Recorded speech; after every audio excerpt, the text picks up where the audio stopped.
Olá, amigos, mais uma vez, muito obrigado pela sua audiência, pelo seu prestígio. Estamos iniciando mais um ACS na TV, programa da Associação Comercial de Santos, aqui na Santa Cecília TV.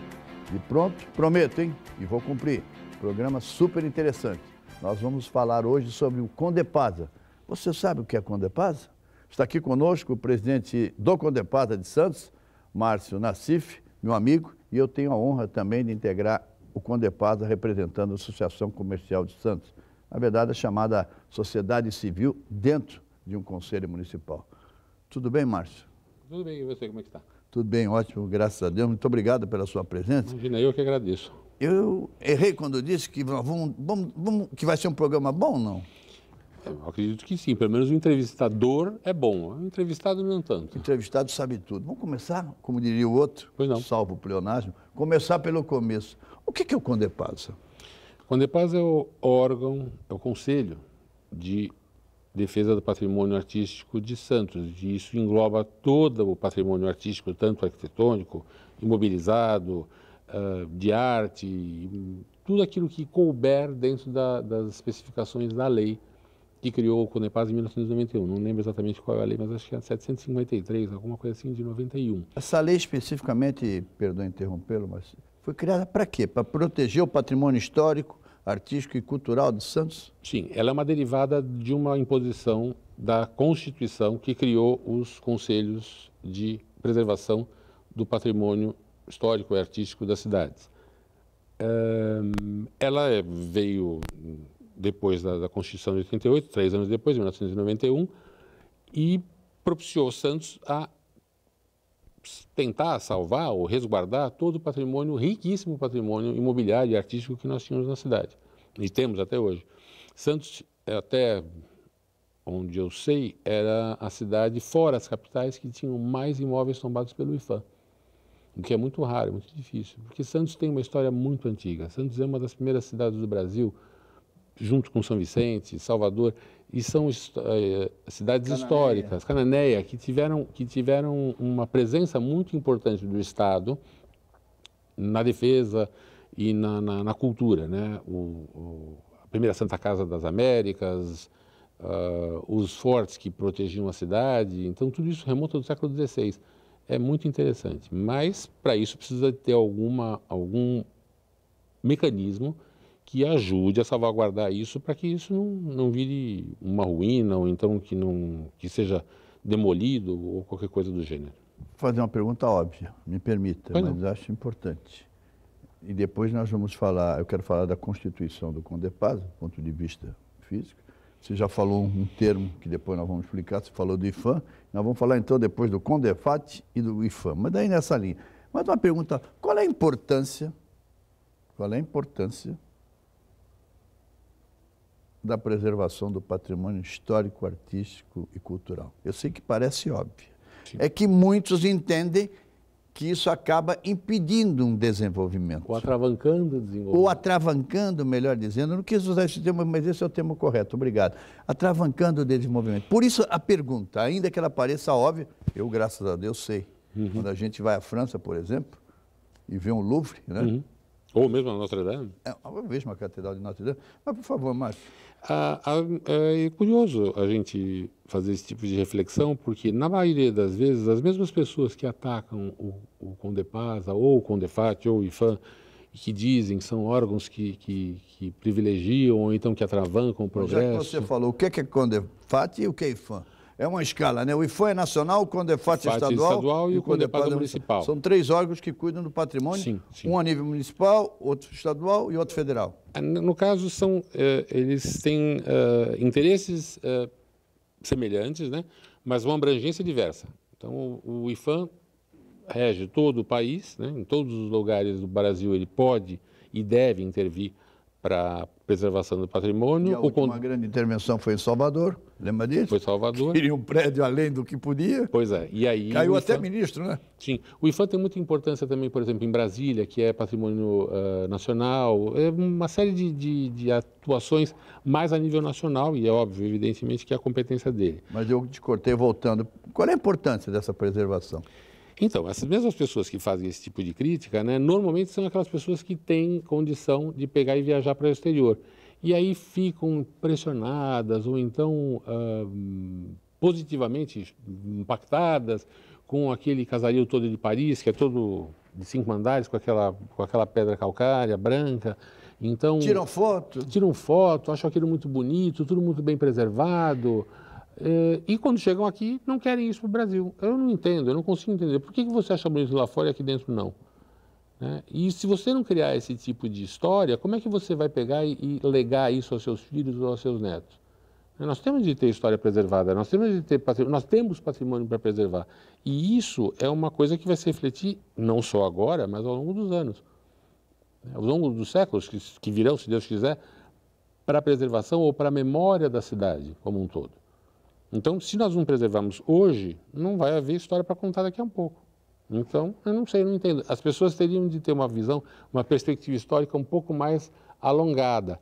E se colocar no lugar dos franceses, no lugar dos ingleses, que tiveram Londres bombardeado e eles preservam tudo aquilo que salvou, como se fosse um biscuit, uma coisa que ninguém pode mexer. Eles sofreram na pele uma intervenção aleatória, né? Não foi por vontade deles, foi por conta da Blitz. Então, eles têm um sentido de preservação muito maior do que o nosso e muito mais voltado à preservação. Eles têm a exata noção de que aquilo vai durar para as futuras gerações. Não sei se você teve a oportunidade, mas, por exemplo, Hiroshima tem o Museu da Paz e do lado do Museu da Paz é preservado, eu posso estar equivocado, é uma igreja, é um prédio que até hoje é preservado porque ele resistiu à bomba atômica. Ele era feito de concreto armado. Isso, ele resistiu à bomba atômica. É lógico que... Ele é uma ruína. Isso, é uma ruína, mas ela é preservada e até hoje faz um contraste enorme com o Museu da Paz.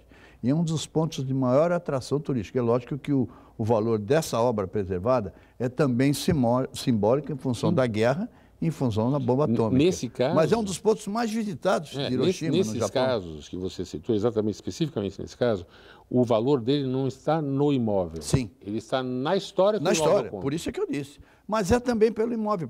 Quanto tempo existe aquilo? Sim, desde a época da bombardeira, 6 de agosto de 45. Está lá, está paradinho, preservado.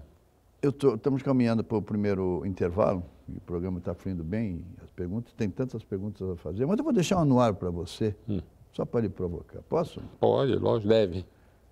Passaria aqui, nós falamos de Paris, eu falei do Louvre, você falou da Catedral de Notre Dame, passaria aqui, né, no teu Condé Paz, teu entre aspas? Não, meu não, nosso. No nosso, eu também participo. A pirâmide de vidro, não? Nós vamos para o intervalo e voltamos com o Márcio Nassif para responder essa pergunta e falar um pouco da Constituição do Condé Paz, de um projeto que a cidade está debatendo, que é o Alegra Centro. Nós voltaremos em instantes. Fique conosco.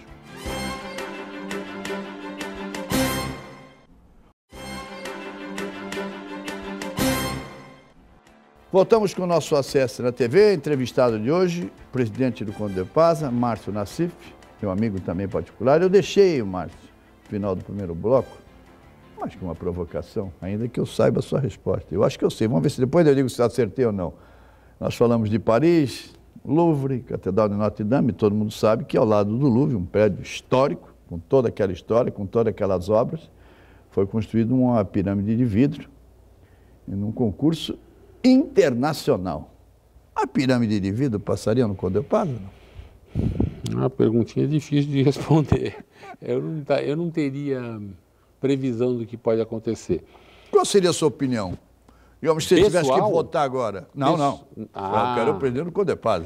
Por quê? Pessoal, você vai dizer que sim, lógico, que é uma obra bonita também? Em termos de preferência pessoal, uma vez eu até discuti isso com um grupo de arquitetos com os quais eu dou aula junto e eles na parte de arquitetura, na parte de engenharia, mas eu discuti sobre o ponto de vista de gosto. Eu falei, eu não gosto daquilo. E aí eles me explicaram, com toda a paciência que o arquiteto tem, de explicar que aquilo é uma intervenção que valoriza o antigo. É o contraste eles falam o contraste do novo e o velho, né? Alguns arquitetos dizem que isso é uma visão antiga, anterior a 1980, 90, se não me engano, não sei, que isso já não está mais em uso. É uma discussão interessante sob o ponto de vista artístico. No Condé Paz hoje, eu duvido que passasse. E o seu voto? O meu voto... Não, como presidente do Condepasa, por favor. Eu só voto quando empata. Faz de conta que está, não sei quantos nós somos, faz de conta que está 8-8. Não, eu só voto quando empata. Eu ia pedir vista do processo e ia ler com calma em casa. Saiu bem, saiu bem. Márcio, voltando agora ao Condepasa especificamente, entre debater assuntos importantes que estão aí na ordem do dia, a constituição do Condepasa, para que a sociedade saiba. Ela é paritária? Sim, ela é paritária. Pela criação da lei, ele sempre foi paritário. Havia uma discussão à época de participação de algumas entidades, umas vagas rotativas, e tudo isso não se mostrou muito produtivo. Por quê? As vagas rotativas, por vezes, caíam em entidades muito voltadas para a preservação de patrimônio e tudo mais, e outras que não tinham muita afinidade com isso. Isso transformava as reuniões em discussões estéreis, não havia condição. E aí houve a reforma e foi feita manteve-se essa posição de composição paritária, ou seja, meia sociedade civil, meia poder público. Esse meia poder público, até para me esclarecer, são todos arquitetos, não, né? Ou engenheiros? Não. Tem jornalista, tem... Aliás, não existe nenhuma restrição à profissão que a pessoa exerce. Ou muito uma pré-determinação que tem que ser engenheiro ou arquiteto? Não. Muito ao contrário. Se você vai fazer uma discussão com a sociedade civil, você tem que pegar um extrato da sociedade civil. A sociedade civil não é feita de engenheiros e arquitetos. É feita de jornalistas, é feita de médicos, ela é feita de uma gama de interesses diversos, né? E isso é bom que isso aconteça. Não no caso, por exemplo, você, que nem é do poder público, mas é da sociedade civil e é jornalista. É verdade. Então você traz uma visão diferenciada. É o poder público, alguns jornalistas também, a Vânia, que é da Secretaria de Turismo, também é jornalista. Existe essa diversidade e é interessante que ela ocorra, porque quando você vai discutir alguma matéria de interesse, todas as vozes têm de ser ouvidas. A pessoa, mesmo algumas, né, falam assim, olha, apesar de não ser o historiador, Sérgio Williams, apesar de não ser a minha área, ele opina a respeito da história que aquilo representa. Existe essa faculdade e eu acho que é interessante que assim seja, para que todas as vozes da sociedade sejam ouvidas. Eu tenho aprendido muito e dou esse testemunho de público, como jornalista, mas eu não tenho o conhecimento que tem, por exemplo, um arquiteto, que tem nem eu tenho. Mas eu tenho aprendido muito, procuro me manter assim, em silêncio e tenho aprendido. Tem sido uma escola fantástica, fantástica. Até me chama a atenção, Márcio, e isso eu gostaria que você abordasse rapidamente, porque eu tenho mais umas 30 perguntas para você. A discussão inflama as pessoas, né? As pessoas discutem, principalmente na divergência, óbvio, mas na divergência, nas nossas reuniões, o negócio pega de vez em quando, né? Pega, lógico que tem que pegar mesmo. As pessoas, como se discute uma ideia, né, não há uma uniformidade de pensamento, graças a Deus. E a tendência das pessoas é defender suas ideias de uma maneira, às vezes, até mais acalorada e tudo, e aí para isso serve o presidente do Condepasa, né? Eu sempre falo que o presidente do Condepasa ele não tem de ter opinião, o presidente do Condepasa ele tem de ter força suficiente para segurar as cadeiras, caso elas venham a voar por sobre a mesa. Então, a função do presidente do Condepasa é mais ou menos a função da Rainha da Inglaterra, não deixar a coisa desandar. Fazer com que as pessoas Mas se precisar, convoca a eleição, é isso? Não vai fazer como o primeiro-ministro inglês? Fecha o parlamento? Não. Aí, no caso, eu jamais permitiria. A rainha foi condescendente, eu não sou. Nesse caso, a gente tem de pegar e assumir no meu caso, né, uma situação de neutralidade em relação aos outros para que todo mundo tenha voz, todo mundo tem o direito de expressar sua opinião. É óbvio, evidentemente, que depois de esgotadas as discussões, do regimento interno diz, acabou, encerrou. Votação. Em votação. Como toda assembleia, quem está acostumado a ver isso em assembleia, assim, tem a discussão em votação. E a votação se expressa de maneira coerente. Ela pode ser voto secreto, existem alguns casos, né, principalmente a parte de tombamento, ele tem de ser voto nominal. Quando se vai fazer um tombamento de algum bem ou alguma coisa, o voto tem de ser nominal. Às vezes, nas outras demais, os votos são ou por aclamação, ou nominal, ou presencial, levanta a mão, quem está a favor, quem está contra não levanta. É uma coisa mais rápida, mais expressa, porque nem sempre a gente tem tempo. Você já viu pautas acontecerem no Condepasa, que são tranquilas, que uma hora se resolve tudo, IPTU, essa coisa. E resolve em uma hora, e tem outras pautas que demoram, como essa última que a gente teve agora, demorou 8 dias. Nós vamos abordar daqui a pouco. Então, as coisas são muito dinâmicas. Há de ser assim mesmo, porque para garantir que todos tenham voz e voto. Nós estamos caminhando para o intervalo, mas antes de ir para o intervalo, eu quero fazer mais uma pergunta, para depois a gente entrar nesse assunto que você abordou em passant, que é a discussão que está aí na ordem do dia envolvendo o Alegre Centro, o centro histórico como um todo.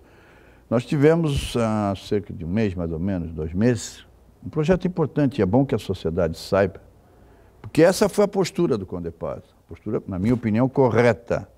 Mas a imagem do Condepasa, não é a minha opinião, nem a sua, nem a de todo o colegiado, e nem de muitos, é negativa. É a imagem que atravancamos, que impedimos, que somos contra tudo e contra todos.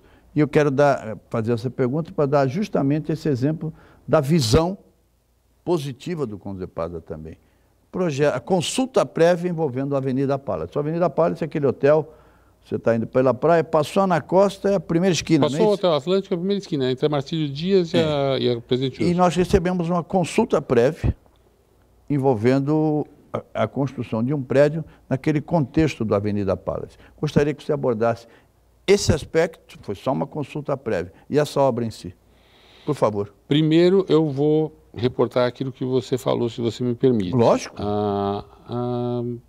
Por que dessa imagem do Condepasa, né? Algumas pessoas... Que não é a minha, hein? Não, e porque eu estou lá dentro. É um pouco a minha, porque lógico. Nós estamos lá dentro justamente tomando chicotada, às vezes sem nem merecer. A pergunta é para dar essa oportunidade a você, Márcio. Tenha certeza. Existe muito interesse envolvido em todo, não nesse aspecto, mas em qualquer outro aspecto dos assuntos que se trata dentro do Condepasa. Às vezes até interesses pessoais, o que não é muito desejável. Mas combatido por você, e eu sou testemunha disso.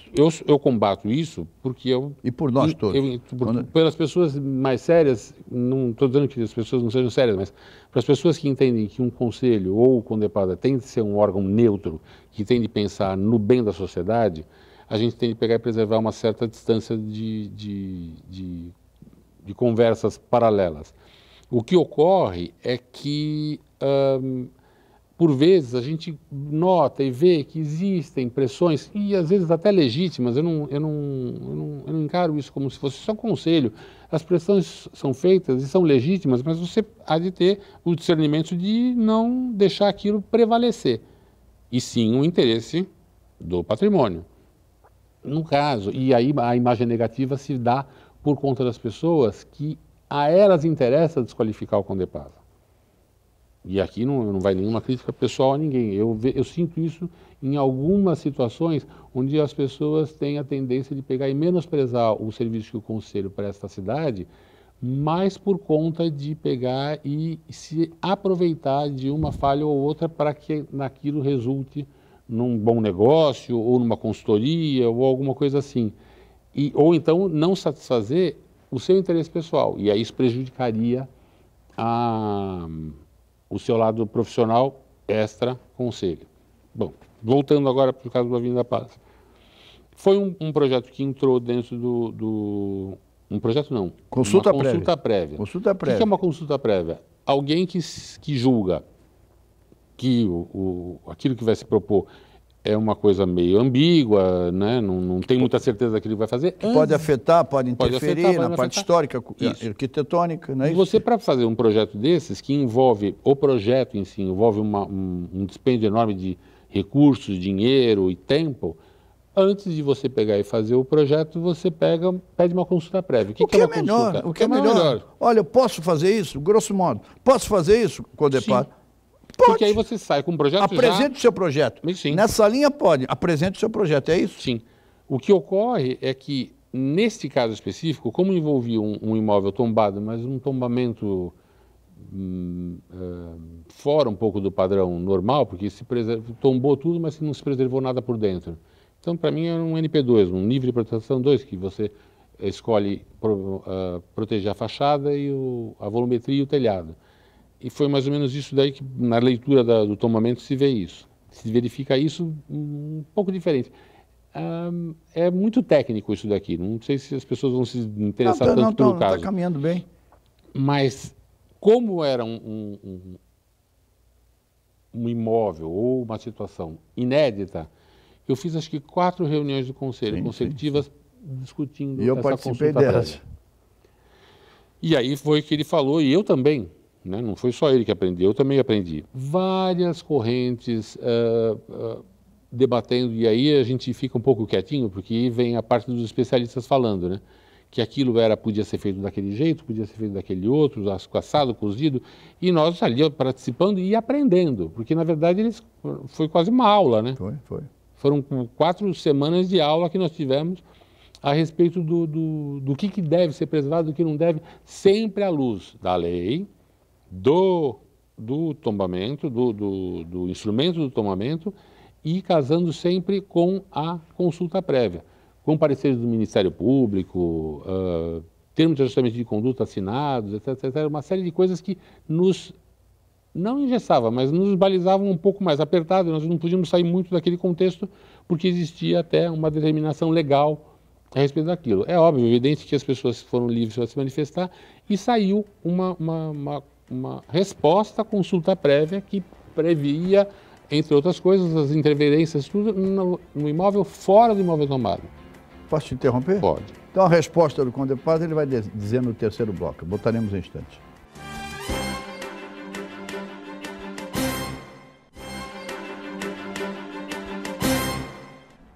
Voltamos com o nosso acesso na TV, entrevistado de hoje, o presidente do Conde Paz, também nosso amigo, Márcio Nassif. Márcio, eu interrompi em função do nosso break, segundo bloco, intervalo do segundo para o terceiro e último bloco, infelizmente. Só temos 6 minutos, hein? Sim. Veja bem como nós avançamos, quebramos aí o script, mas eu disse, vamos deixar para o terceiro bloco a resposta em relação à Avenida Pátria. Qual foi a decisão do Conde Paz? A decisão foi a seguinte, eles podem fazer aquilo que eles quiserem fazer fora do imóvel tombado, ou seja, ele vai entrar dentro dos índices urbanísticos da parte externa do bem tombado. O imóvel tombado, ele tende, e aí está escrito no termo de ajustamento de conduta, que ele precisa fazer uma restauração em cima daquilo, que é possível restaurar. Mas aí já é mais quase um problema entre o Ministério Público e a construtora que assinou o termo. E nós apenas vamos analisar se aquilo está de acordo ou não, se aquilo preserva de fato realmente o patrimônio histórico ou não. A conclusão que eu cheguei, me corrija por favor se eu estiver errado, é o seguinte, só para o telespectador também. Apresente o seu projeto. Sim. Como foi uma consulta prévia, apresente o seu projeto, nós vamos analisar. Grosso modo, o que eles pretendem é construir um prédio naquele contexto, é isso? No fundo. No fundo. Preservaria, digamos, a parte Sim. arquitetônica, histórica. Do imóvel tombado. Do imóvel tombado e construiria atrás de um prédio. Seria mais ou menos o contraste entre o novo e o velho. Sim. Mas respeitando o que eles chamam... E de índices urbanísticos. Aí vai de acordo com a lei de desocupação do solo, código de edificações, uma série de outras coisas. Esses exemplos que nós temos não são muito distantes de nós aqui. Nós temos o aproveitamento ali da Faculdade de Filosofia, na Euclides da Cunha, onde foi feito um prédio e integrou com o imóvel tombado, muito bem integrado e muito bem preservado, de passagem, foi acompanhado... Era a chancelaria ali, né? Ali era a chancelaria da Unisantos. E tem outros, por exemplo, o próprio, em frente ao imóvel, né, tem a parte do antigo Clube 15, que foi feito um imóvel atrás daquilo. Quer dizer, existem exemplos aqui que são fartos, não há necessidade nem de você viajar muito longe para ver o que pode ser feito. Bom, nós estamos caminhando para o encerramento, eu tenho um ponto importantíssimo, repito, está na ordem do dia. Primeiro eu quero dar um depoimento da importância dessa linha arquitetônica, histórica, do chamado Centro Velho. Nosso prédio é quase 100 anos. Naquela parte ali da Riachuelo com Rua 15, ela tem um trabalho artístico, que é um conjunto de naus em azul, Mas é fotografado de manhã, à tarde e à noite. O prédio da Fênix do lado, fotografado de manhã, à tarde e à noite. Principalmente aquele salão principal que o Omar abriu ao público. Temos ali o prédio da Bolsa. Agora, o centro velho, do ponto de vista comercial, faliu? Não. Está sumindo, está desaparecendo. Eu te dou como exemplo, agora vamos brigar. Vamos. A Rua 15, Riachuelo até Frei Gaspar. Você tem... Do lado de cá, vou colocar a Fênix nesse contexto. Você tem a Fênix, tem a associação comercial, tem estacionamento. Há uma empresa ali do lado que vai sair no máximo em um mês, não sei se você sabe, 1, 2 meses, não quero citar por uma questão ética. Aí você tem o estacionamento, você tem o Tasca do Porto, o restaurante, tem o cartório, e it's over. Acabou. Na verdade, o que estava acontecendo com o centro, hein? Aí é um problema, eu defendo muito essa minha tese, né? O que está acontecendo no centro não é por culpa ou do Condepasa ou da prefeitura, seja lá o que for. A prefeitura elenca uma série de benefícios fiscais para quem vai para o centro. E já emendando, é isso que nós estamos discutindo, que é o ponto principal. Ampliando. Está em discussão, passando inclusive pelo Condepasa, você fez uma reunião em 2 etapas. Em 2 etapas não, uma inteira. É uma inteira, foi uma reunião só, quer dizer, de um dia foram 2 quintas. Foram 8 dias de reunião. Em função da importância, que é modificações na legislação do Alegra Centro, é isso? Que visa incentivar o investimento no centro, é isso? Exato. E aí, essa lei do Alegra Centro ela tem 2 vertentes. A vertente de desenvolvimento urbano, que é uma coisa que o CMDU, o Conselho Municipal de Desenvolvimento Urbano, trata com mais carinho, mais apego, e a preservação do patrimônio histórico da zona de interesse histórico, que seria a macrozona do centro. Então, existem 2 interesses e duas visões para isso. Né? A nossa é mais para preservar o patrimônio histórico. E a gente está tentando achar uma solução, porque foram 8 dias de reunião, onde nós pegamos e deixamos em aberto ela, estatutariamente, ou como determinava, ou como permitia o regimento interno do Conselho, para que tudo isso fosse debatido de forma ampla e restrita por todos os membros do Conselho. Nós conseguimos. Agora, daqui a 2 dias, a gente vai ter o fechamento disso daí. Na reunião do CMDU, aí completa, digamos, esta minuta e depois é enviado um projeto de lei à Câmara. Sim. E haverá audiência pública pela Câmara, com certeza, não é isso? Lógico, muito possivelmente sim. A coisa não se esgota ainda nesse campo, né? A Prefeitura ou o Poder Executivo ainda tem de cumprir uma série de coisas. Inclusive essas sugestões ou imposições que se façam no Conselho A, B ou C, o CMDU, o Condepasa, precisam passar pela Procuradoria-Geral do Município, porque ela que dá a redação final à lei. Né? Nós, mais bem intencionados que somos, também não somos advogados, né? Apesar de ter também um advogado no Conselho. Mas não nos compete dar o rosto legal àquilo. A gente dá opinião, a gente tenta, né, balizar, puxar nossa sardinha para lá ou para cá, assim como o CMDU também, mas quem vai dar a finalizada é o Poder Executivo e quem vai dar realmente a pá de cal é o Poder Legislativo. É ele que tem essa prerrogativa de pegar e definir o texto legal assim tal e qual ele vai passar para a eternidade. Infelizmente acabou. A conversa foi tão boa, fluiu tão bem e desde já eu quero convidá-la, vamos voltar oportunamente, porque eu acho uma questão de grande importância, talvez até no período em que a legislação, em que o projeto de lei tramite na Câmara, a gente possa voltar, Márcio, para conversar e, quem sabe, contribuir um pouco mais. Mas para encerrar, 1 segundo, hein?